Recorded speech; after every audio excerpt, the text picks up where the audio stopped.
The longer the time we spend in retirement, the harder it does become to be certain about our financial outcome. Now, when you're planning for retirement, you have to understand the risks that lie ahead and how they could impact your financial security.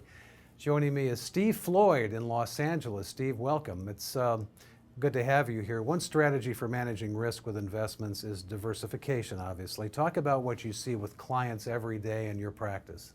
Well, let me first answer that by saying, what is your definition of diversification? My definition might be a little bit more broad. Typically, I see people with portfolios that they have mutual funds with, but there's a lot of common stock ownership.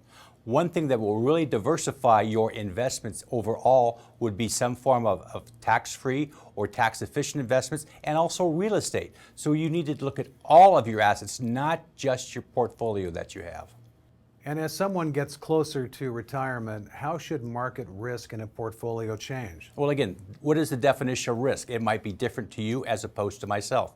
What I try to do when people get to the age of retirement is typically your portfolio should be a little bit more conservative.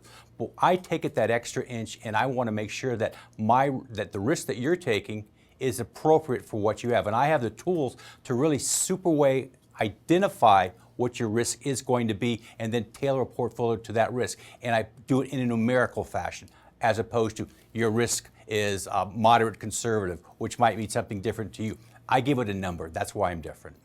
And besides market risk, what are some of the other risks to consider here? Well, there's many other different risks, but the biggest risk that I see is the risk of not taking action when you have the ability to do something about your situation. If the advice is given by myself, or for any advisor for that matter, making sure that you follow that advice is the most important thing to do. So there is a cost for not making a decision today. In Los Angeles, my guest has been Steve Floyd, and this is Retirement News Online.